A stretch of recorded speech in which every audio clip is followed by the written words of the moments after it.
Hey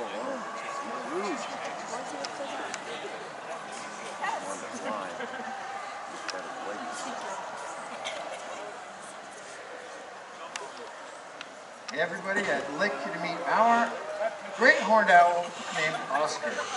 And Oscar is a rescue. He actually fell out of his nest when he was a baby. After a storm, his parents couldn't be found, and the people who did find him decided to do something rather not wise. They decided to bring him home and raise him themselves. Now that's a problem because, first of all, it's illegal.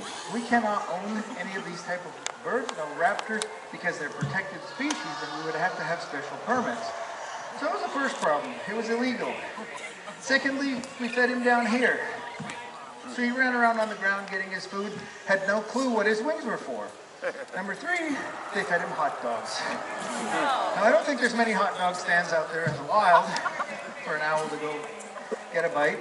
But it caused his wings to not grow properly, his feathers, and so we had to wait a full year until he molted them out and grew them in properly. The last thing that they did that was bad was that he actually imprinted on them. So he doesn't even think he's an owl, he thinks he's a little person. And that's very dangerous, because if I take my fingers as an adult male and I press them together as hard as I can, I might get 90 pounds per square inch. When Oscar comes to my glove and he says, "I'm hungry, feed me," he has between 400 and 600 pounds per square inch in these talons. And oftentimes he's gone right through the 3 layers of leather that make up my glove and right into my flesh. I probably bleed more with this bird than any other bird I have. So all he's doing is saying he's hungry. But if this happened out in areas where there might be other humans, he would look down and say, "Oh, I was raised by humans, I'm a human, I'm going to come down and ask you for food." If he lands on your arm and says, "Feed me," he's going to puncture right in there. You're going to go pick up the phone and say, "This owl just attacked me," and then he would probably be put down. But anyway, teachers about owls, there's some really cool stuff. Look, there's a piece of food on there. I'm actually going to take this leash off of you for a moment. Oscar is used to being in Texas. He's not used to flying in front of a crowd, so we're going to go and keep him on the string. And he's eyeballing that piece of food on the perch. So that's actually a good sign. But I'm not sure whether he'll fly for us today or not. But we're going to give him an opportunity. Get this tied on, right? All right. So we're going to go to the perch. There you go. Eat that piece of food. Look, right there. So we're, oh look, John's already prepped it. So we're going to call him down to see if he'll go, John. So if the owl decides to fly down here today, listen to his wings and tell me what you hear. Oscar, come on, buddy. Hey, buddy, look. Oscar, we're over here. Let's supersize that. Oscar, come here, buddy. Oscar. Oscar. Hey, over here, buddy. Actually, he's flown once for us this whole weekend. Come on, Oscar, one more time. Weep. Come here, buddy. Look. Weep. Supersize it. Yeah, there's some food, buddy. All right. Well, I'll tell you what I'm going to. I'm going to take him just part way, so he'll fly down to that other perch, and you'll get a chance. Oh, that clacking noise is like, get away from me. Come on, buddy. Hey, come on. Up you go. All right. Look, there's some food over there by John. He's got a nice stash of food right there for you. Can you go over to John? Go ahead. Up, wrong way. That's not the way you go. That's not the way you go, buddy.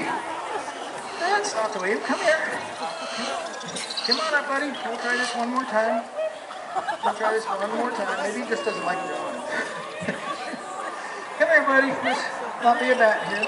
We're going to go a little bit closer there. Look, there's some food right there for you. Look. Come on over there. Yay!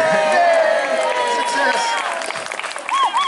So anyway, a lot of people ask me if an owl can turn his head all the way around. We're going to let him eat this piece of food. I'm going to put a little bit up here to see if I can get him to fly back up here. Grim will do that later.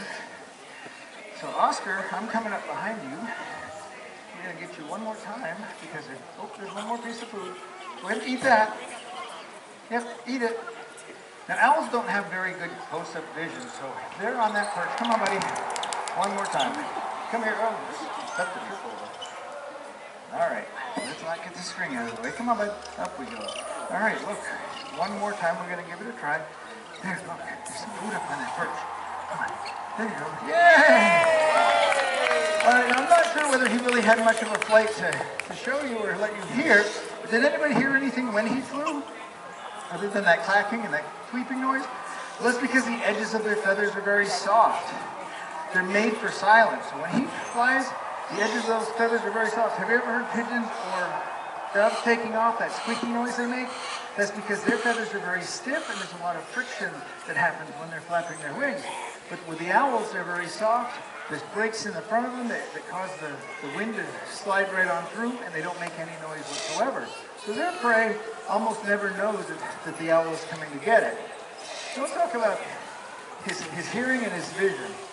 If you look at the front of his face, you see this dark outline around either side of his face. If you've ever seen a barn owl, there's a heart-shaped outline around the outside of their faces.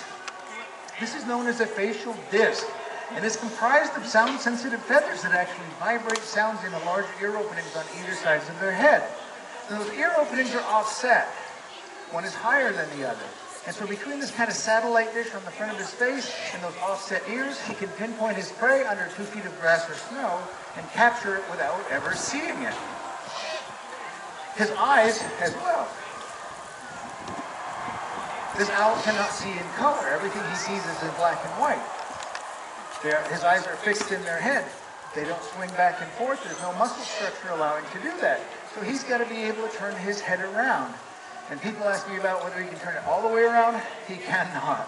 So if I'm looking straight over there, I turn my head 90 degrees to the right, 180 degrees behind me, 270 degrees to the other side.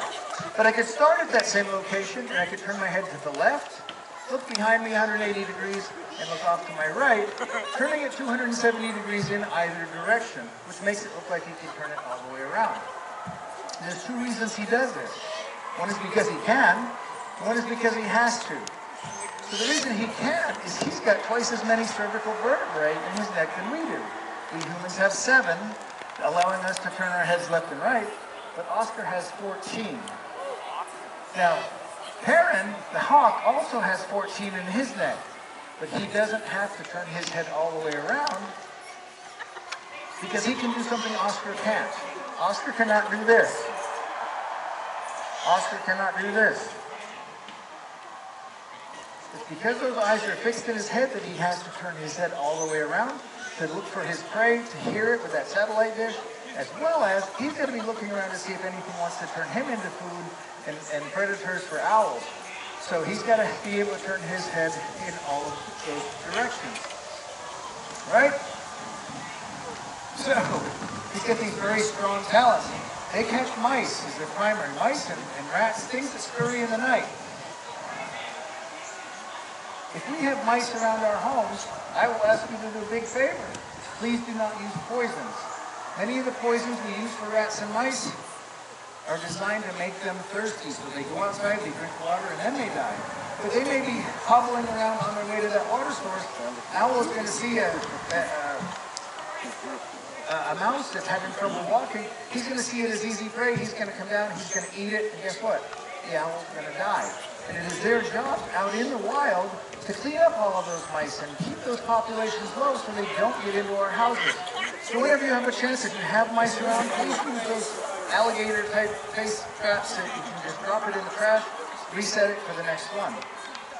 But anyway, I'm going to go ahead and send Oscar on home and bring out our next bird. So what do you think of Oscar? Pretty cool bird. And actually, he's got those tufts up, and he's just a gorgeous owl right now. He's got those tufts up looking around. Those are actually not horns, and they're not ears, but they're just little tufts. We think maybe they're just something, hey, look, I'm beautiful, come and be my mate. So, anyway, we're going to go and take Oscar on home. I know, buddy.